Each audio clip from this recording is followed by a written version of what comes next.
Hi hello నమస్తే నేను మీ Sindhu welcome back to our YouTube channel Sindhu's kitchen. ఈ రోజు వీడియోలో పాలకూర పప్పు ఎలా ప్రిపేర్ చేసుకోవాలో చూపించబోతున్నాను. ఇది చాలామందికి తెలిసిందే, కానీ ఇలా చేస్తే ఇంకా టేస్ట్ బాగుంటుంది అని చెప్పేసి ఈ వీడియో చేస్తున్నాను. ముందుగా ఒక చిన్న నిమ్మకాయ సైజ్ అంతా చింతపండు తీసుకొని, ఇలా మీరు చూస్తున్నారు కదా, చిన్న నిమ్మకాయ సైజ్ అయితే సరిపోతుందన్నమాట. సో ఇలా తీసుకొని వాటర్లో నానబెట్టి పక్కన పెట్టేసుకోవాలన్నమాట.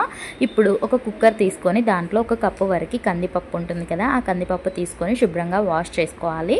ఇలా వాష్ చేసుకున్న తర్వాత దీంట్లో నేను ఒక పావు కేజీ వరకు పాలకూర ఉంటుంది కదా, ఇలా ముక్కలుగా కట్ చేసి పావు కేజీ వరకు పాలకూర తీసుకుంటున్నాను. పాలకూరలో మనకు కావాల్సిన అన్ని పోషక పదార్థాలు ఉంటాయన్నమాట. సో వీక్లీ వన్స్ అయినా తీసుకోవడం వల్ల హెల్తీగా ఉంటామన్నమాట. సో ఇలా తీసుకున్న తర్వాత దీంట్లో ఒక్కటే నేను టమాటా వేస్తున్నాను. ఇలా ముక్కలుగా కట్ చేసి వేస్తున్నాను, ఎందుకంటే టమాటాలు ఎక్కువగా పులుపు ఉండట్లేదు కాబట్టి ఇక్కడ చింతపండు తీసుకున్నాను. అలాగే ఒక 5-6 పచ్చిమిరపకాయలు ఇలా కట్ చేసి వేసుకున్నాను. ఒక స్పూన్ వరకు కారం వేసాను.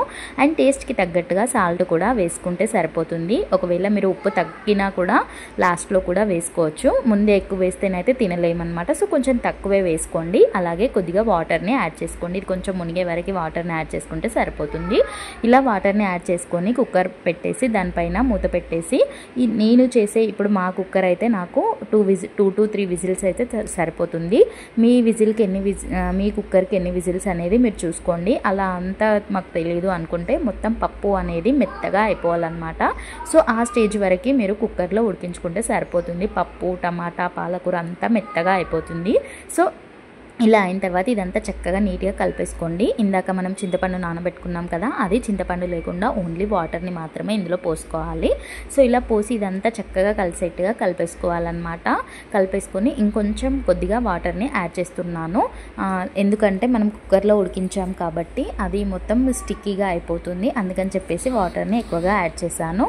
అలాగే ఇప్పుడు పోపు పెట్టుకుందాము. ఒక చిన్న పోపు గిన్నె తీసుకొని దాంట్లో ఆయిల్ వేసుకోవాలి. నేను 2 పావుల వరకు ఆయిల్ వేసాను.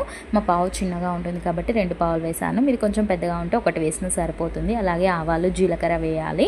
అవి కొంచెం చిటపటలాడాలన్నమాట. చిటపటలాడిన తర్వాత వెల్లుల్లిపాయలని ముందుగా నేను పొట్టు ఒలిచి పెట్టుకున్నాను. వాటిని కొంచెం క్రష్ చేసుకోవాలి. ఎప్పుడైనా చారులో కానీ పప్పు కానీ పోపు పెట్టినప్పుడు వెల్లుల్లిపాయని కొంచెం క్రష్ చేసి అంటే దంచి వేసామనుకోండి, ఆ ఫ్లేవర్స్ అనేవి బయటికి వస్తాయి. అలాగే ఒక రెమ్మ కరివేపాకు అండ్ ఒక 2-3 అలా ఎండుమిరపకాయలు పెద్దవి వేసాను. అలాగే కొంచెం పసుపు కూడా వేసాను. ఇప్పుడు ఈ ఎండుమిరపకాయలు, కరివేపాకు అండ్ వెల్లుల్లి వేసాం కదా, అదంతా క్రిస్పీగా అయ్యేంత వరకు వేయించుకోవాలన్నమాట. ఇప్పుడు ఈ పోపునంతా కూడా ఈ పప్పులో వేసేసి పప్పు మళ్ళీ ఒకసారి ఉడకొచ్చేంత వరకు ఉడికించుకుంటే సరిపోతుంది. ఎప్పుడైనా కూడా కుక్కర్లో వండినవి మళ్ళీ ఒకసారి లాస్ట్లో ఇలా ఉడికిస్తే ఏంటంటే ఆ టేస్ట్ అనేది ఇంకొంచెం ఎక్కువ అవుతుంది అండ్ అన్నీ కూడా చక్కగా కలిసిపోతాయి అన్నమాట. ఇలా చక్కగా కలిపేసుకొని ఉడకనిస్తే సరిపోతుంది అన్నమాట. అంతేనండి, ఎంతో టేస్టీగా ఉండే పాలకూర పప్పు నా స్టైల్లో. ఒకవేళ మీకు నచ్చినట్లయితే ఒక చిన్న లైక్ అయితే చేయండి. అండ్ ఇలాంటి మంచి వీడియోస్ కోసం మన ఛానల్కి సబ్స్క్రైబ్ చేసుకొని పక్కనే ఉన్న బెల్ ఐకాన్ని క్లిక్ చేయండి. Thank you for watching. Have a nice day.